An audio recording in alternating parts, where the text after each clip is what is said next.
In the experience that follows, we will engage in conversations surrounding the intersections of sports, business, sports tech, and athlete development. The conversations and stories shared on this episode are designed to decrease the barriers of entry for sports business professionals, create intentional conversations, and impactful relationships. This show, properly titled Inside the Lab, is an exchange of ideas and viewpoints from each individual's perspectives. For those who don't know, I'm Bryce Only, co founder of the Athlete Development Lab, and we interview advisors, investors, sports tech founders, and sports business leaders to unpack their journeys and paths to success. Our purpose is to pull out the life lessons, habits, and thought patterns of these people and share those with others who can use them in their lives and incorporate them into their professional journey. I'm joined today by Jonathan Jones, and we're going to learn a little bit more about Jonathan in a little bit, what he has going on, and what his goals are for the next 30 days. Our goal is to entertain, delight, and inspire our audience into action with real talk and practical advice. In addition, we'll also cover relevant topics in sports business specific to your industry. Jonathan, thanks for doing this today, round two of the podcast episode. I had some slippery fingers on the first one, but I appreciate you making the time to join us today. How are you doing today? Definitely, Bryce. Definitely, man. Any chance to get opportunity to hop on the line with you, man? I'm good to do it. I'm doing good, man. How are you? I'm doing well, sir. I am. I appreciate you asking. A Saturday morning, coming from Los Angeles, California, and you're in Texas, correct? Yes, sir. I'm in Dallas. Okay. So all things are. I know we talked a little about this before we started recording, but all things are good. You know, with the devastating storms across the Texas area and the entire Midwest to East Coast. Is that your family's all safe? Everyone is well? Yes, sir. Yes, sir. Family is safe. Family's well. We had some rolling blackouts, but nothing too major in that regard for us. But we're just grateful because I know that there are a lot of other people who've been impacted much more severely. So definitely sending prayers for those individuals. But we are doing well right now. Thank you for asking. Man, that's great to hear. Grateful is a good that's a good place to be, man. But it's good to see your face. We've had several conversations before. Like I said, this is round two of episode or Inside the Lab with Jonathan. And Jonathan, I would love for you to tell the people a little bit more about yourself and maybe some of the most exciting things that you've been tapping into in the past 7 to 14 days before we get started. Excellent, excellent. So, man, just a little bit about me. What I've really learned here in the last, just like you're saying, 7 to 14 days, is how passionate I am about student athlete advocacy. Like I'm really just driven by it and really wanting to make sure that these young leaders are able to be successful post graduation. So that's really just how I just introduce myself now. I don't really go by their credentials and all those other things, but I'm really passionate about that because I think it's a great opportunity for them to not just take advantage of, competing in their sport and build those relationships, but also like what skills can they take? How can they really position themselves to grow while they're currently in school so that once Right. they leave, they don't struggle in the transition like I did. So that's really who I am, and that's really what I'm all about. I love it. And you talked a little bit about your transition in as a student athlete and in college. Tell me or tell the viewers a little bit more about that. What that was like. What are maybe some points of adversity that you faced and how you really overcame those? Yeah, so initially when I started my college journey, I started at a junior college because I didn't necessarily want to go to school. Okay. But my father, he's an attorney, my mother, she's an accountant. So I mean I had to at least try it, right? I had to just see, I had Right. to go and at least give it a try. And then I saw they had a basketball team. So I Hmm. said, okay, well, I can play basketball and then this will give me more of a reason, more of motivation to go to school. But still the discipline was not there and the focus was not there. So that was one of the biggest pieces of adversity for me because I wasn't internally motivated to do what I needed to do. But Okay. then eventually, I started understanding, well, Jonathan, you have to go to the learning lab, you have to go to the tutoring center. Yeah. And then as I became more devoted there and got that discipline there, then when I transferred out to my 4 year university, I had these things in place. So these were foundational principles, right, to really help guide my journey. But yet still, Bryce, then it's like more opportunity because now I'm away from home. I'm away Wow. from my parents. So this was something that also tested my character, discipline, and partying and all that stuff. You know, the college Oh yeah. experience. But after I eventually graduated, or when I was at that senior year, then I got to the point it's like, okay, I'm going out tonight, but before I go out, I need to study for a little bit. And Okay. then I would come back and then I would study. Of course, Yeah. I would not recommend that to anyone, but you know, those were just some of my struggles. It was just the instant gratification versus the delayed Mm. gratification. Do I want to enjoy this now, or do I want to be able to get the grade on the test and then be able to really appreciate and enjoy that? So yeah, man, that's a little bit about those transitions and those struggles there. Man, I love that, and I appreciate the you just sharing. Right, I think as a former student athlete like myself, I can relate to being at a junior college and then Mm-hmm. transferring to a 4 year university. The differences from academics, from Mm-hmm. probably a practice schedule, and just the overlying pressure of being a student athlete at a much larger school. And so having to take that into account and balance between your social, your academics, your sport. You know, my dad used to say, you get three S's. No, you get two S's.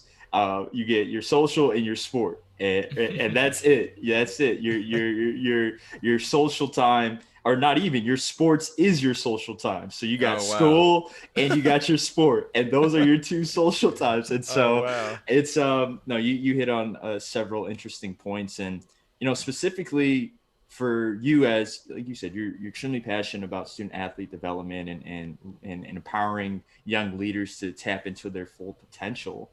Where does that come from?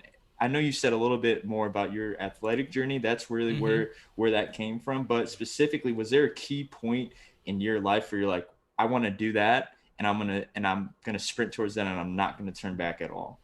Yeah, so initially I ran from it, right? Okay. So initially, when I was speaking, I was like, I don't want to speak to athletes. I don't want to speak to student athletes. I don't want to work with Mm, them. I'm just going to work with the general student leaders on campus. Then COVID happened, and wow. then I had to go to the drawing board like many other individuals. And I started thinking, well, who else can I add value to? And then the door was opened as I'm looking. I'm like, I think there's a chance there because I was a former student athlete. So Hmm. there's that level of relatability there. Right. So that was when I started Beyond the Ball podcast, and just creating an avenue to be a resource, right? Interviewing different athletes, interviewing people who are tied to sport in some way, shape, or form. So from doing that, then I started reaching out to colleges. And then the more I've begun to connect with colleges, connect with these student athletes, the more I've been just drawn closer and closer to them. And Wow. I really want them to be successful because Bryce, you know, I've spoken with people on both sides. Okay. People like certain institutions, they have all these resources, and these individuals still aren't successful. And then on the other side, there's student athletes who are saying, I graduated, I feel like my school used me, I feel like I didn't benefit, but they Wow. still want to be successful too. So Right. right, it's the tale of two truths. So understanding that, that's why I'm really passionate.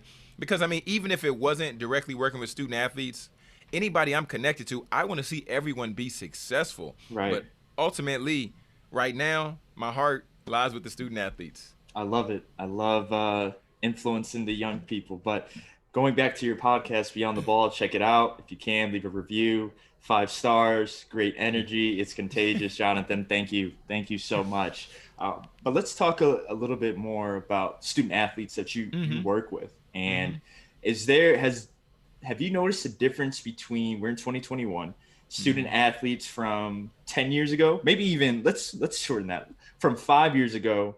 So let's go with 2016, 2015 to where we are now. Have you noticed a difference in student athletes and how they approach their one, making a college decision, two, Mm-hmm. the things that they're involved in when they are in at that institution, and three, to your point, as you mentioned earlier, their feelings or the feedback that they provide to the institutions after their student athlete experience is over? So long-winded question. Happy Uh-huh. to throw it back at you in a couple ways, but let's start with that. Have you noticed there's a difference between the student athletes that you've worked with over the past few years? So I'm gonna take a different approach, and Okay. I'm gonna blame the culture. I'm gonna blame the environment, right? Mm, Because if we didn't if we didn't in the environment put so much emphasis behind social media, if Okay. we didn't put so much emphasis behind culture, then I don't think this generation would be as exposed to some of those things. Yeah. And I'm saying I blame culture, but I'm joking. I'm joking in a sense.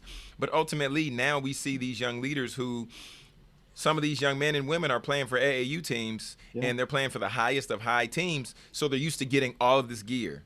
And then when they go to a college, now they're expecting, if I got this amount of gear for my AAU team, Right. what am I going to get from my institution, right? So that's one aspect. And then if you're coming from that place to directly answer your question, then I think you're going to have an attitude or a disposition of entitlement, right? Mhm. Because if you've constantly been fed steak and shrimp, steak and shrimp, steak and shrimp, there's going to be a point to where you're just now expecting steak and shrimp, right? Just like Pavlov taught us with the psychology test. They ding the bell, the dog is going to get ready to eat. So that I think that's one aspect there. But then another piece I think is a lot of these individuals now are taking their craft so much more serious, Sure. because Yep. I've seen some of these student athletes, man. They're doing these workouts. They're out there dribbling the basketball with no shoes on, doing whatever they have to do, like just to get this workout in. In the And lab. yeah. In the lab for sure. And then and then I think the last piece, Yeah. man, is just the amount of attention that they're getting at a young age. Yeah. Bryce, I've seen some kids, man, 10,000, 20,000, 50,000 followers, might be a high school student. Wow. It's like, what is going on? And then if you're put on a pedestal at that level, unintentionally, of course, then now that's going to play into your mental health. That's going to play into what are they expecting me to accomplish? And then there's just so many other things. So I hope Yeah. I answered all three of your questions, but I You, think, man, there's just a lot there to unpack. you did. You really did. And I appreciate you sharing your thoughts and insights. And before we transition to mental health, I mean, you hit it on the head, Jonathan. There's just so many external factors now. Like I remember Darren Erstad at the University of Nebraska. He said, I don't know if I would have been successful. And I think my freshman year there was 2014. You got Twitter, you got Mm-hmm. Instagram, you got Snapchat, you got Facebook. I don't know if people definitely still use Facebook. Excuse me. You got all these other media outlets that are just taking these student athletes' time. It's likes, it's retweets. Like, okay, you have a great game. Everybody loves you. Everybody's following you. Mm-hmm. Everybody's retweeting your stuff. But what about when you have a bad game? It's almost like going back to Mm. that point where you said that instant gratification. It's just like, oh, I got to see this highlight that I just went 4 for 4 with 4 bombs, and I'm feeling good about myself. And then Oh when yeah. you don't have that, it's like you almost even go to the phone and be like, well, am I going to get anything at this Yeah. point? So Yeah. it's it could be extremely challenging for student athletes to really balance everything. And I think that's a great pivot to as we discuss mental health. We've Mm-hmm. seen over the past couple of years really more athletes at the professional level, at the intercollegiate level, really open up about mental health and what it means to them. And I don't, it's not a one stop shop. Mental health is different for Mm-hmm. everybody. But from your perspective, how are student athletes handling it? And if you could give them, 1 to 3 points of advice to really to to take care of themselves, because it can be challenging. We still are in a pandemic. Mm-hmm. I think Mm-hmm. people fail to realize. I think we March Madness is here in a couple of weeks, so we just finished with the NFL season. We just finished with the college football season a Mm-hmm. few months ago. So college baseball started a couple of weeks ago. College softball is here, so we're still playing. And excuse me if I left out any sports. I do not want you guys to think I do not think athletics is not important at wherever you're doing. But from a mental health standpoint, Jonathan, Mm-hmm. how can these student athletes really take care of themselves? Yeah, yeah. So first and foremost, I want to say that I want to give a shout out to Malcolm Lemons, because I think he's doing a great job with the platform he's currently building, which is Athletes Unheard, and he's really creating a space for individuals to know that they're not the only one, right? So Right. these young leaders now are being able to see other people share their mental health story, share their mental health journey, and now they know that they're not the only one dealing with whatever challenge or whatever Yeah. struggle that is currently surfacing. And I think that's a good first point, right? You want to find somebody that you can share with, unfiltered conversation, right? So I might make you my person, Bryce, and then we'll have an agreement. I'll say, Bryce, if I'm going through this, if I give you a text and I say I need to talk to you, I Yeah. just want you to hop on the phone. I don't want you to give me feedback. I don't want you to give me a response. I just want you Mm, to be there and just hear me, right? So the first thing would be just have unfiltered conversation. Have a person to where you can just get certain stuff off of you and then move on. The right. the second thing would be if you're comfortable, right? If you're comfortable, I'll make this 1A. I'll make this 1A. But if Okay. you're comfortable, I would say then speak with a therapist, right? Right. If you're on a college campus or if your job, if you have access to those resources or those benefits, I would say take a look and check it out and then speak with the therapist because they went to school for this. They Right. trained for this. They've put in 300, 3,000 hours, right, to get these credentials to do this work. So that would be my 1A. The second one would be do more of what you enjoy. So often, Bryce, we try to do these things that we've seen people do. We want to Right. do the yoga. We want to do the mindfulness meditation. We Right. want to do the deep breathing. And all of those things are great, right? And if you've tried them out and then you feel that they're beneficial for you, then great. Do more Right. of that. But if you feel that those things aren't working for you, you've tried them 2 and 3 times and you're like, this isn't working, John. Well, don't do it. Okay, Mm. do more of what you enjoy. Self care. Get a big old bowl of cereal. Watch some cartoons. Hey. Laugh. Take a nap. Go outside and just take in some air. Right. These are things that we can do. That's what. That's one. That's two. Man. And then third thing would be unplug. Right. Unplug from social media for a little Yeah. bit. Get off Twitter. Get off Instagram. Stop looking at the likes. But just unplug and just get around some real people. Socially Sure. distance, of course. Socially distance, Bryce. Socially Right. distance. But you want to get around people because even for me, I'll share this and I'm gonna kick it back to you. Sure. But this past week, I realized I told my wife, I said I feel like I'm starting to turn into a hermit crab because I'm used to this is my normal. Working at home is my normal, and then I would go out before the pandemic, and I would go out just hang out with friends here and there when I decided I wanted to. Sure. But I didn't necessarily want to go to the event my friend was having the other day. It was socially distanced and safe, but I've realized that I've been so far from people for so long Yeah. that my space is just getting tighter and tighter. Yeah. So I would encourage people with that. Have somebody you can have an unfiltered conversation, do more of what you enjoy, unplug, and get connected with real people so you can get that Mm. real connection. That's some real practical advice. And so, Jonathan, thank you for sharing that. Now, I couldn't even imagine being a student athlete in a era in a Mm-hmm. time like this, Mm-hmm. where Mm-hmm. last year we got to March Madness and the tournament was shut down, Mm-hmm. and it's like, okay, what are we gonna do? And then the football season starts, games get canceled, some games don't get canceled. It's just a lot of different factors to take into it, but it's important. And I think Mm-hmm. if that I love the structure and the framework that you provided for those student athletes, and even professionals, because Oh, we can definitely. we can. I find myself, I know you mentioned that you work from home, but starting at 8, and then you look at the clock and it's 6 o'clock, and you've looked at the screen for the past Oh my goodness. 8 to 10 hours. You need to get up, get some exercise in, get outside if you can. But it's just so important to take care of that, because it's a part of Maslow's hierarchies of needs, to that human interaction. Mm. We want to feel Mm. connected to people, and so um, encourage you to do so. Like you said, social distancing. I'm Definitely. optimistic as we look towards 2021, and hopefully we can put this behind us. But there's still some more work to be done, and I want to transition a little bit and talk about your experience as a Black professional, being that it is Black History Month, February Mm-hmm. 27th, and I know, me personally, Black history can't be defined in a month. I think for me, as I've gotten older, I've come to appreciate Black history a little bit more. Just doing more studying on the great leaders, the great icons, the great trailblazers. And for you specifically, we're all about, or I shouldn't say for you, the both of us are about inspiring others. Mm-hmm. And how can we do that? But for you, Jonathan, is there any Black individual leader that you look towards to for a source of inspiration? And I'm hesitant with my words of source of inspiration, because I don't want that to be taken as this is the voice of the people. I Mm-hmm. want you to just to is there someone that you look at and you're like, wow, this is this is someone that, I'll tap into their book, I'll look at their quotes, I'll watch their videos on YouTube. Is there some one individual that stands out to you?